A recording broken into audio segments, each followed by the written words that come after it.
कहा यह जा रहा है कि इस मालियाती साल में पाकिस्तान के जो टेक्सटाइल एक्सपोर्ट्स हैं ये बढ़कर 6.39 बिलियन डॉलर पर पहुंच चुकी हैं। Is it true sir? पहले आप खुशबू लें सर, फिर जो आपके मुंह में पानी आ रहा है उसको एंजॉय करें। इस प्लेटर की तरह ये खबर जनवन ठीक है, जुलाई, अगस्त, सितंबर और अक्टूबर में पाकिस्तान ने अपनी तारीख की सबसे ज्यादा टेक्सटाइल एक्सपोर्ट्स की हैं। बिस्मिल्लाहिर्रहमानिर्रहीम, अस्सलाम वालेकुम। मैं हूं मसूद रजा और आप देख रहे हैं द न्यूज़ प्लेटर। और आज एक और खूबसूरत सी मज़ेदार डिश के साथ और एक खूबसूरत और मज़ेदार स्टोरी के साथ आपकी खिदमत में हाजिर हैं। मेरे साथ अब्दुर्रहमान साहब मौजूद हैं। अब्दुर्रहमान साहब, पाकिस्तान के लिए एक अच्छी खबर जो कि हुकूमत बहुत ज़्यादा सेलिब्रेट कर रही है, और ये हुकूमत जो चीज़ें सेलिब्रेट करती है ना उसमें मुझे कहीं ना कहीं डाउट का एलिमेंट रहता है। तो इसलिए मैं चाहता हूँ कि आपसे मैं कंफर्म कर लूँ। कहा यह जा रहा है कि इस मालियाती साल में पाकिस्तान की जो टेक्सटाइल एक्सपोर्ट्स हैं वो तारीखी तौर पर बढ़ी हैं और ये बढ़कर 6.39 बिलियन डॉलर पर पहुँच चुकी हैं।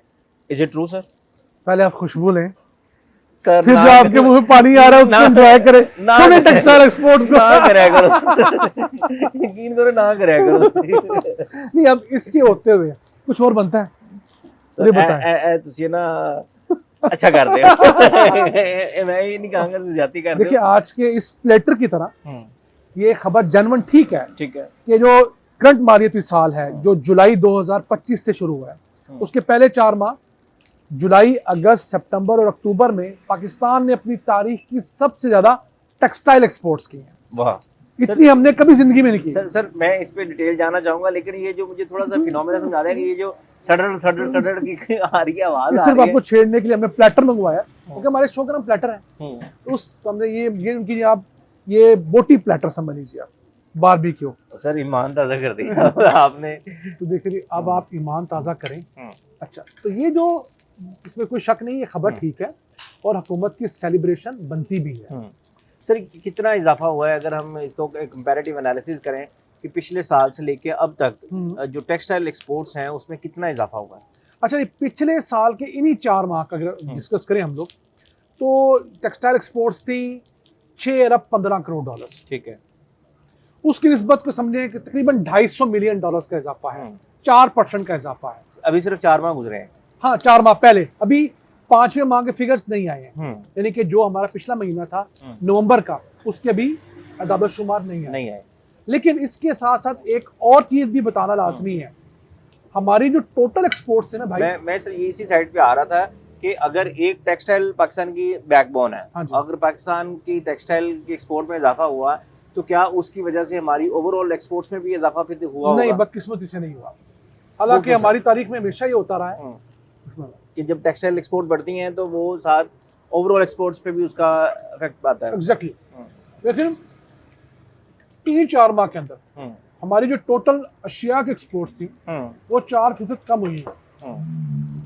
वो पिछले मालियाती साल के 4 माह में 10 अरब 88 करोड़ डॉलर थी। ठीक है, इस साल कम होके वो 10 अरब 41 करोड़ डॉलर हो गए। तो ये प्लेटर तो बहुत स्पेशल है, ये नाम भी कुछ स्पेशल किस्म के लग रहे हैं आज। आजकल हम तो ज्यादा ख्याल कर रहे हैं हमारा। ऐसा मैंने वैसे कभी नान पहले खाया नहीं है, बड़ा मजे का नान लग रहा है। नान जी इनका बेहतर है। इनके बाद जो है इनको कोई दाल लगा है, शेफ इनको मिल गया। अच्छा, ये रोलिन मुंह वाला? हाँ जी। अच्छा, उसका ना खमीरे में हाथ बहुत अच्छा है। अच्छा, हर शेफ का खमीर बनाने में हाथ अच्छा नहीं होता। सर एक शो में आपने इनका मीठा नान खिलाया था हमें, यकीन करें रात को इतनी क्रेविंग होती है उसकी। लेकिन ये दूर मेरे से बहुत दूर है। हाँ, नहीं करीब मेरे भी नहीं है, लेकिन आप पता है हमने वो डिस्कस किया था कि लाहौरियों को पता लग गया कामरान की 12 दरी में फजर की नमाज से पहले बंदा एक नान लगाता है और चने लगाता है। यार लाहौर से लोग गुजरावाला खाना खा जाते हैं। ऐसे ही है सर, हम कई दफ़ा नाश्ता करने गए वहाँ पे। तो सर ये जो टेक्सटाइल की हम बात कर रहे थे, तो इससे तो कोई रोज़गार में भी बेहतरी आई है, क्योंकि कुछ अर्सा पहले तो बहुत बुरी खबरें थी स्पेशली टेक्सटाइल के हवाले से। मेरा क्योंकि अपना होम टाउन है फैसलाबाद, तो फैसलाबाद में तो इंडस्ट्री मर गई थी, यानी कि जो पावर सेक्टर ने जो हाल किया है, तो क्या इस हवाले से भी कोई रिवाइवल हुआ है? अच्छा, एक तरफ अगर एप्टमा की बात सुने ना तो यही कहता है जी हम मर गए, हम लुट गए। लेकिन मेरे लिए वाकई ये हैरानगी खबर थी कि टेक्सटाइल की एक्सपोर्ट्स बढ़ी और खुशी की खबर भी है। देखिए, हम आफ्टर ऑल हम इस मुल्क की तरक्की पे कभी ज़्यादा सैड नहीं होते। फायदा तो सर पाकिस्तान का ना, पाकिस्तान जब भी तरक्की करेगा, कोई भी करवाए उसे, किसी दौर में भी हो, वो तो डेफिनेटली हमारे लिए थिंग टू सेलिब्रेट है। ऐसे ही है।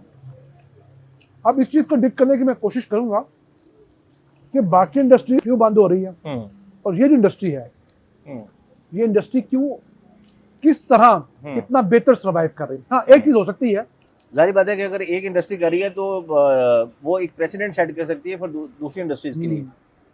इसमें ये हो सकता है कि चूंकि अमेरिका ने इंडिया पे बहुत हाई टैक्स लगा रखा है इंडियन एक्सपोर्ट्स के ऊपर, जिसमें टेक्सटाइल भी है और इंडिया टेक्सटाइल का एक बड़ा एक्सपोर्टर है, तो उनके ऊपर 50% तक टैक्स है। जी, ये मैं उसी साइड पे आ रहा था जो ट्रम्प ने 50 उन पे 50% कर दिया टैरिफ, उसकी वजह से। तो अगर पाकिस्तान ये मैट्री यानी कि इट्स अ राइट टाइम कि पाकिस्तान मार्केट हम पे 19% है।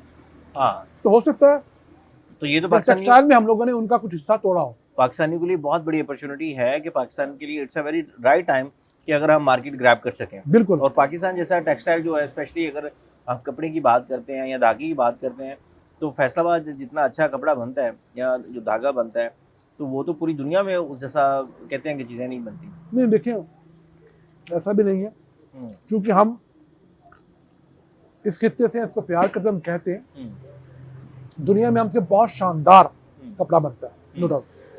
हमने अब बर्बादी कर दी अपनी कॉटन क्रॉप की, हमने कॉटन क्रॉप को नहीं संभाला। हम दुनिया में कॉटन पैदा करने वाले 5 बड़े ममालिक में आते थे, अब हम कभी कभी टॉप 10 में भी नहीं आते, बजाय हम अपनी वो रैंकिंग को सस्टेन रखते हैं। हमने तरक्की माकूस की है, हम नीचे की तरफ गए हैं। बड़े नस्तालीक हो गए आप। माकूस की है। अब ये बोटी खाने के बाद बनता नहीं बनता। अच्छा सर, एक और चीज़ बताएं कि एक साइड पे हम आप कह रहे हैं कि 250 मिलियन से ज़ायद का इजाफा हुआ है, तारीखी सतह पर चलेगी है टेक्सटाइल एक्सपोर्ट। दूसरी साइड पे सर 180 मिलें बंद हुई हैं टेक्सटाइल की, तो ये how is it possible sir कि भी एक साइड पे मिलें बंद हो रही हैं, दूसरी साइड पे एक्सपोर्ट बढ़ रही है? अच्छा, हो सकता है कि जो बड़े यूनिट्स हैं वो बेहतर सर्वाइव कर रहे हो, छोटे यूनिट्स बंद हो रहे हो। देखिए, बड़े यूनिट्स जो हैं यहाँ की ऐसा तो नहीं हुआ कि जो लोकली कंजम्पशन थी वो कंट्रोल होके वो कम होके वही चीज़ बाहर चली गई? ऐसा नहीं होता, वहाँ का आर्टिकल डिफरेंट होता है, हम उनके मुताबिक चल रहे होते हैं, वो हमारे मुताबिक नहीं चलते हैं। ये है कि जो ये बड़े बड़े ग्रुप्स हैं पाकिस्तान में, वो अब शिफ्ट हो गए हैं, वो चले गए सोलर पे। हाँ, ये उन्होंने कॉस्ट कटिंग वहां से कर ली है। छोटा यूनिट जो है, जो किराए पे बैठा हुआ है, जिसने लीज पे जगह ली हुई है, उसके बाद अपॉर्चुनिटी बिल्कुल नहीं है। तो ये प्रॉब्लम हो सकती है कि बड़े यूनिट्स ने अपनी प्रोडक्शन बढ़ा ली हो, कॉस्ट कटिंग कर ली हो, और बिजली आपको पता है सबसे बेसिक इंग्रेडिएंट है, रॉ मटेरियल है किसी भी सनत का, तो उसको इस्तेमाल करते हुए अब उन्होंने अपनी एक्सपोर्ट बढ़ाई हो।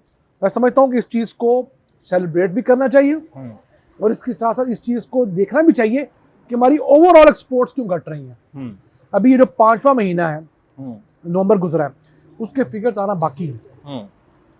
उम्मीद करते हैं कि उसमें हमारी एक्सपोर्ट्स टेक्सटाइल की बड़ी होंगी। अल्लाह करे जी, जिस तरह टेक्सटाइल में 4% इजाफा हुआ है, तो उस तरह हमारी ओवरऑल 400 गुना इजाफा हो इसमें। और मेरा ख्याल है कि ये जो सोलर वाली बात आपने की है ना, अब इंडस्ट्री को चाहिए कि इस बारे में सोचना चाहिए और हुकूमत को चाहिए कि इंडस्ट्री के लिए जो सब्सिडी है वो दे सोलर पे, ताकि क्योंकि जब सर इंडस्ट्री चलती है ना तो फिर बहुत कुछ चलता है, बिल्कुल रोजगार चलता है, लोगों के चाइना ने पहले इंडस्ट्री चलाई है, फिर उन्होंने अपना घर चलाया। हम लोग हमेशा उल्टा चलते हैं। अब देखिए, सर्दियां आई हैं, हुकूमत की कोशिश होती है कि घरों को पहले गैस दे दे, इंडस्ट्री को रहने दे। चाइना में जब 1970-80 की दिहाई में इसी तरह क्राइसिस था, उन्होंने कहा आप इंडस्ट्री चलाओ, इंडस्ट्री चलेगी, लोगों को तनख्वाहें मिलेंगी, लोग खरीद के भी गैस इस्तेमाल कर लेंगे।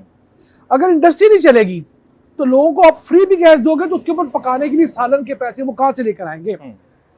तो हमें भी चाहिए कि हम अपनी इंडस्ट्री को एक हद तक पैटर्नाइज करें, इसको डाइवर्सिफाई करवाएं, इसको दुनिया के अंदर भेजें, इसको प्रमोट करें ताकि पाकिस्तान अपने कदमों पे खड़ा हो।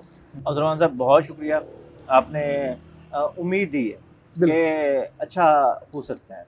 वो एक मूवी का डायलॉग याद आ गया ना कि रोज अपन को लगता था कल अच्छा होगा, कल अच्छा होगा, तो अपन को भी यही लगता है ये कल अच्छा होगा। इंशाल्लाह इंशाल्लाह। तो रोलिंग स्मोक के इस खूबसूरत से मज़ेदार और लजीज किस्म के ईमान अफरोज प्लेटर के साथ आज के लिए हम साइन ऑफ करते हैं। लेकिन जाने से पहले ये ज़रूर कहेंगे कि अगर आप ये मज़ेदार खाना खाना चाहते हैं तो रोलिंग स्मोक आरे बाज़ार आप आकर द न्यूज़ प्लेटर का बताकर 15% डिस्काउंट यहाँ से इंजॉय कर सकते हैं। तो बहुत मज़ेदार खाना है, खुद भी आएँ अपनी फैमिली के लिए उनको भी लेके आएँ और यहाँ पे आप बहुत अच्छा गेट टुगेदर कर सकते हैं अपने दोस्तों के साथ।